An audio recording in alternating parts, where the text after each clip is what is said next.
Story time. I have a high net worth client. He and his spouse have a high value of assets. In order to protect those assets, they deemed it necessary to purchase long-term care plans. Now, for those of you that don't know what that is, these are plans that will provide cash upon a sickness that deems you disabled, usually after a period of about 90 days. So you're long-term disabled. This will provide cash, and you can use that cash to pay for healthcare costs. So these clients decided upon a policy with an unnamed company. However, that company does have an American location in its name. I know there's a lot of those, so good luck figuring it out. But this unnamed company has two different discounts that are available to them. So this story is a great story as to why using a broker, and I'm of course, like me, be preferable to myself, but using any broker that is qualified and has experience, this is where it comes into play with actual dollars that you spend on insurance policies. So these discounts are one of two choices. Two spouses apply for two policies.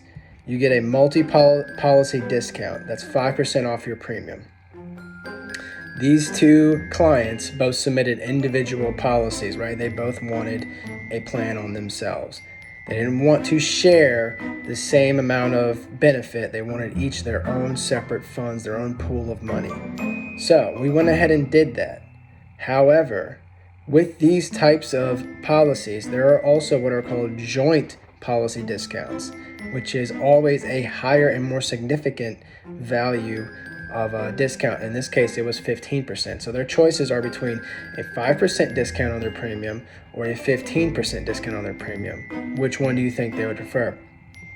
So what I did was, I was based on experience, knowing that they needed to apply for separate policies on literally the same policy application, right? So instead of two separate applications, we needed to use the same application in order to get this joint policy discount. They still had both separate funds, separate pools of money.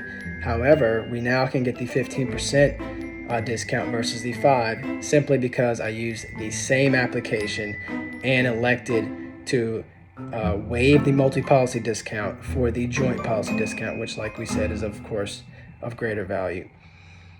Only someone who has experience in the industry knows these little tricks of the trade. And it's not just those. There are a lot of different benefits, discounts, riders that sometimes are free of charge and have great value, usually great value to you while you live. And those are, those are really worth their salt and really worth your premium. So I hope this kind of helps guide some people. And until next time, I'm out.